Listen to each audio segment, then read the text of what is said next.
ও আগামী দিনে আবহাওয়া কিরকম থাকবে একটু খবর দিয়ে অনেকেই তিতিবিরক্ত টানা বৃষ্টিতে বর্ষা আনুষ্ঠানিকভাবে বিদায় নিল।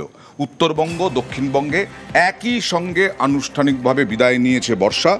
এই বর্ষা আজ এবার অনেকেই বলছেন প্রচুর পরিমাণ বৃষ্টি হয়েছে, প্রচুর পরিমাণ বৃষ্টিতে অনেকেই বিরক্ত।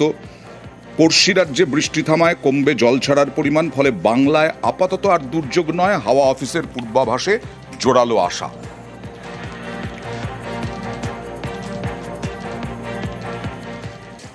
বর্ষা বিদায় নিচ্ছে, কিন্তু সম্ভাবনা থেকে যাচ্ছে ঘূর্ণিঝড়ের। আন্দামান সাগরের উপকূলে ঘূর্ণিঝড়ের একটা তৈরি হওয়ার ব্যাপক সম্ভাবনা। দেখুন,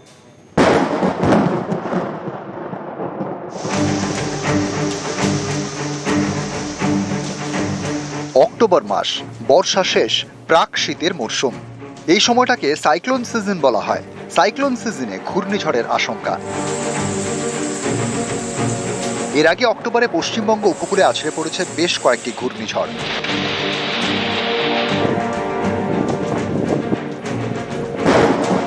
যেমন 2022 সালে সিত্রাং এবং 2024 সালে দানা। ঘূর্ণিঝড় তৈরি হওয়ার অন্যতম কারণ হল সমুদ্র পৃষ্ঠের তাপমাত্রা। সাধারণত 26 ডিগ্রি ন্যূনতম তাপমাত্রা হলে ঘূর্ণিঝড় তৈরি হয় সাগরে। এখন অক্টোবর মাস, বর্ষা বিদায় নিতেই ঘূর্ণিঝড়ের আতঙ্ক।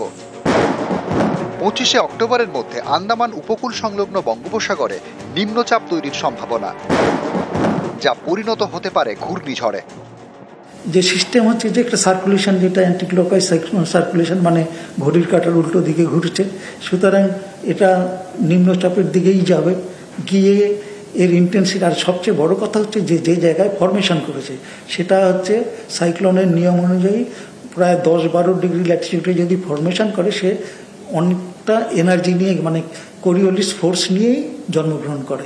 এটা তাই করেছে, সুতরাং এটা জিরো হয়ে যাওয়ার চান্স কম। গত কয়েক বছরে বঙ্গোপসাগরে ঘূর্ণিঝড়ের সংখ্যা বেড়েছে ঝড়ের গতিবেগও। 2009 সালে আছড়ে পড়ে আয়লা। ঘূর্ণিঝড়ের গতিবেগ ছিল ঘন্টায় 120 কিলোমিটার।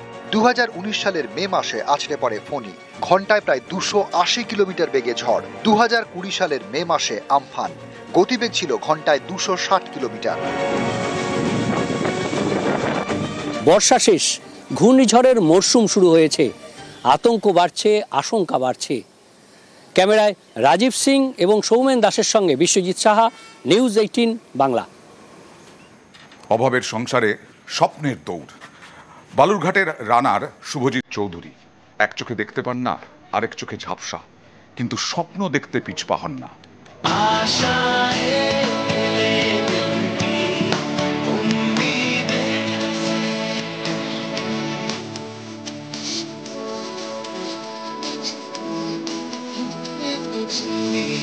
স্বপ্নের পিছনে ছুটছেন শুভজিৎ।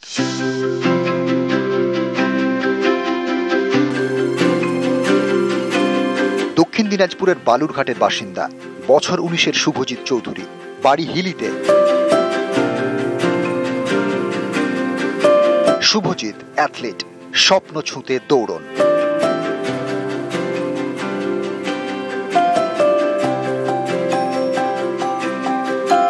বাড়িতে মা বাবা, বাড়ির কাছেই শুভজিতের বাবার ভাতের হোটেল। এই হোটেল চালিয়ে টেনে টুনে জীবন চলে। এরই মধ্যে শুভজিতের লড়াই। একদিকে পড়াশোনা, আর একদিকে খেলাধুলা। যাদবপুর বিশ্ববিদ্যালয়ে দর্শন নিয়ে পড়ছেন শুভজিৎ, ফার্স্ট ইয়ারের ছাত্র। পড়াশোনার পাশাপাশি দৌড়। এবছর ওয়েস্ট বেঙ্গল প্যারা স্টেট গেমসে সোনা, চেন্নাইয়ে জাতীয় প্যারা অ্যাথলেটিক্স চ্যাম্পিয়নশিপে রূপো, 2023 সালে জাতীয় প্যারা তাইকোন্ডা চ্যাম্পিয়নশিপেও রূপো। এবার লক্ষ্য জাপানে 2026 সালের এশিয়ান প্যারা গেমস। মানুষের কাছে আমি ছোট থেকেই অনেক অবহেলা পেয়েছি, তো ওই থেকে মনে একটা জেদ ছিল যে নিজের জীবনে কিছু করার। সেই দিকে আমি খেলাধুলার প্রতি আকৃষ্ট হই। আগামীতে এশিয়ান গেমস, যেটা 2026-এ হবে, সেটাতে যাওয়ার ইচ্ছা রয়েছে। বাড়িতে বাবা মা এবং পরিবারের সেরকম আর্থিক অবস্থা ভালো না, ওই কারণে আর্থিক দিকটা আমার খুব সমস্যা হয়ে দাঁড়াইছে যে নিজের প্র্যাকটিসটা এবং ডায়েটটাকে মানে ডিসিপ্লিনলি করবো। ও যেটা চাইছে আমি তো পূরণ করতে পারছি না। সরকার এবং কেউ যদি সাহায্য করে তাহলে আমি খুবই উপকৃত হব।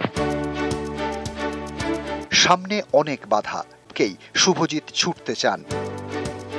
আরো জোরে শুভজিৎ ছুটছেন স্বপ্ন ছুঁতে। শুভজিৎকে জিততেই হবে। বালুরঘাট থেকে অনুপ সান্যাল, নিউজ 18 বাংলা। আর এই মুহূর্তে আমার বাংলায় যেটা দেখাবো, খগেন মুর্মু, শঙ্কর ঘোষ। খগেন মুর্মু রক্তাক্ত হয়েছিলেন নাগরাকাটায়, শঙ্কর ঘোষ আহত হয়েছিলেন।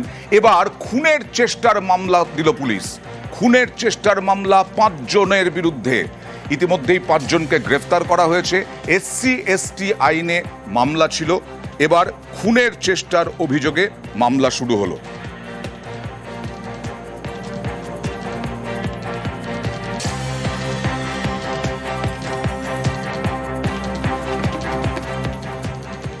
খগেন শঙ্করের ওপর হামলার প্রতিবাদে আজকে বিজেপির বিক্ষোভ। জেলা শাসকের দফতর অভিযান ছিল সুকান্ত মজুমদারের নেতৃত্বে। পরপর ব্যারিকেড ভাঙেন বিজেপি কর্মী সমর্থকরা।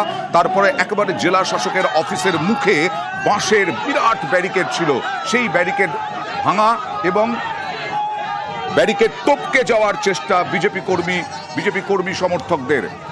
আর তা নিয়ে তীব্র উত্তেজনা। মালদায় বিজেপির বিক্ষোভে তুমুল উত্তেজনা। ভারতীয় মুসলমানরা এপারেই থাকবে, কিন্তু বাংলাদেশ থেকে তুমি যদি ভাবো গাছেরও খাবো তলারও কুড়বো, ওটা আমরা চলতে দেব না। আমরা যারা বাংলাদেশ থেকে যে সমস্ত মুসলিম অনুপ্রবেশকারী এসেছে, আমরা তাদেরকে বাংলাদেশে ফেরত পাঠাবো। সেই ব্যবস্থা ভারতীয় জনতা পার্টি সরকার। উত্তর দিনাজপুরের গোয়ালপুকুরে নতুন ব্রিজ, আর এই নতুন ব্রিজ চলাচলের পথ আরো মসৃণ করবে। সবংয়ে AC বিশ্রামাগার।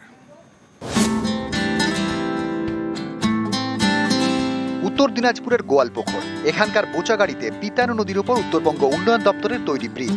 সেতুর দুদিকে নতুন অ্যাপ্রোচ রোড। কালীপুজোর পরে এই সেতুর উদ্বোধন।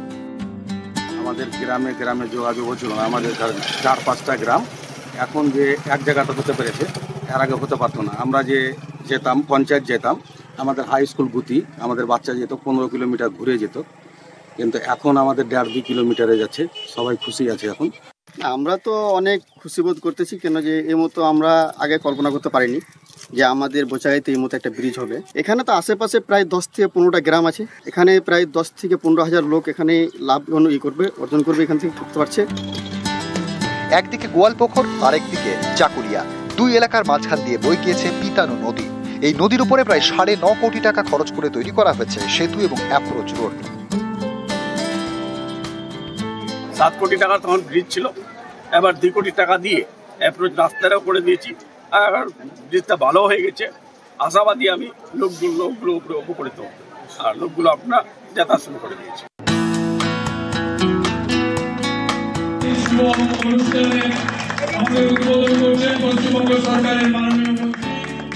পশ্চিম মেদিনীপুরের সবং, এখানকার তেমাথানিতে যাত্রীদের জন্য AC ওয়েটিং রুম। সবং থেকে মেদিনীপুর, ডেবরা, পটাশপুর, কলকাতা যাওয়ার বাস চলে। এই তেমাথানি বাস স্ট্যান্ডে প্রতিদিন অপেক্ষা করেন কয়েকশো যাত্রী। সেখানে যাত্রীদের সুবিধার জন্য AC ওয়েটিং রুম, ভেতরে 30 জনের বসার জায়গা। খুব সুন্দর বাস স্ট্যান্ড, এটা দরকার ছিল এখানে তেমাথানিতে। তা আমাদের জন্য, আমরা যখন দুপুরবেলা আসি খুব কষ্ট হতো। AC লাগিয়েছে, ভালো, একদম ভালো, খুবই ভালো, মানে আমাদের খুবই ভালো লাগছে। এটা PWD করে দিয়েছে এবং ওই প্রতীক্ষালয় এবং তার সঙ্গে থাকবে ল্যাট্রিন, স্নান করার জায়গা, ছেলে মেয়ে আলাদা, এবং এটা মানুষের কল্যাণে কাজে লাগবে। মানুষ উপকার পেলে আমাদের আনন্দ। উত্তর দিনাজপুর থেকে চঞ্চল মোদক এবং পশ্চিম মেদিনীপুর থেকে দিগ্বিজয় মাহালি, নিউজ 18 বাংলা। যত কাণ্ড বর্ধমান স্টেশনে, কখনো পদপিষ্ট হয়ে 8 জন আহত হচ্ছেন, কখনো হুড়মুড়িয়ে স্টেশনের একাংশ ভেঙে পড়ছে। যাত্রীরা প্রশ্ন তুলছেন, কোথায় সুরক্ষা?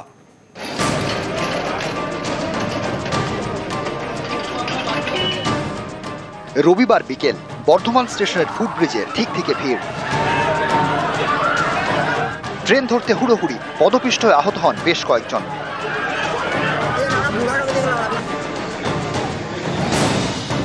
যাত্রীদের অভিযোগ, কোন প্ল্যাটফর্মে ট্রেন দেওয়া হবে তা শেষ মুহূর্তে ঘোষণা করা হয়। এতেই বিপত্তি। 4 এবং 5 নম্বর প্ল্যাটফর্মের মাঝে ফুটব্রিজে তখন যাত্রীদের ভিড়ে এগোনো দায়। ধাক্কাধাক্কিতে পড়ে যান একজন, তার উপর পড়ে যান আরো অনেকে, যার জেরে পদপিষ্ট হন বেশ কয়েকজন।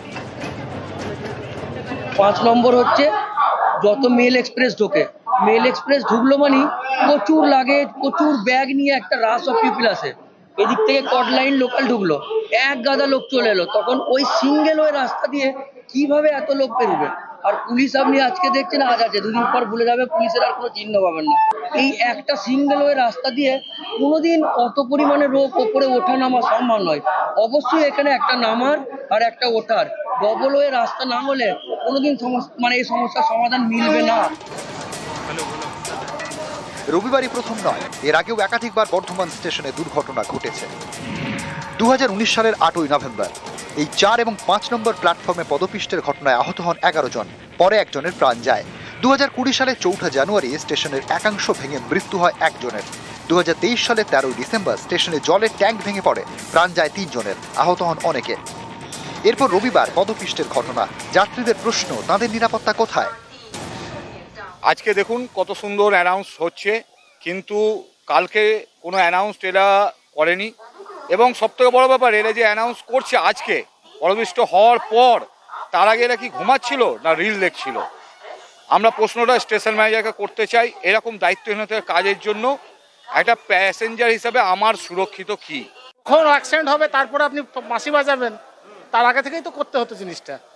হ্যাঁ, তা করেনি তো, সেই জন্য মানুষ পড়লো। এখন বাঁশি বাজিয়ে যেটুকু মানে কেয়ারফুল ছিল না, সে কেয়ার করা যাচ্ছে, লুকআপটা করা যাচ্ছে, সবসময় নজরদারি করা আছে, সিসিটিভি ক্যামেরা আছে, সব দেখা উচিত। বর্ধমান স্টেশনে যাত্রী নিরাপত্তার দাবিতে সোমবার বিক্ষোভ দেখায় কংগ্রেসের শ্রমিক সংগঠন। बर्धमान स्टेशन बहुत पुराना स्टेशन है। यहाँ पे जो प्लेटफॉर्म की विड्थ है ये बहुत ही कम है, और अभी हमने यार्ड रिमॉडलिंग का भी कदम उठाया है। हो सकता है कि 3 से 6 महीने के अंदर हम यार्ड रिमॉडलिंग कंप्लीट करेंगे, तो हमारे जो प्लेटफॉर्म 6 और 7 हैं वो भी लंबे हो जाएंगे, तो हम मेल एक्सप्रेस ट्रेनों को वहाँ से भी डील कर पाएंगे, तो ऑप्शन बढ़ेंगे। এখন ঘন ঘন মাইকে ট্রেন চলাচল সংক্রান্ত ঘোষণা হচ্ছে, আরপিএফ বাঁশি বাজাচ্ছে ফুট ওভারব্রিজে, আর তা দেখে নিত্যযাত্রীরা বলছেন এতদিনে কি হুঁশ ফিরল? এতদিন কি আপনারা ঘুমোচ্ছিলেন নাকি মোবাইলে রিলস দেখছিলেন? এতদিন যদি তাদের হুঁশ ফিরত তাহলে পদপিষ্টের মতো ঘটনা ঘটত না, এমনটাই মনে করছেন যাত্রীরা। ক্যামেরায় সন্দীপ পালের সঙ্গে শরদিন্দু ঘোষ, নিউজ 18 বাংলা, বর্ধমান।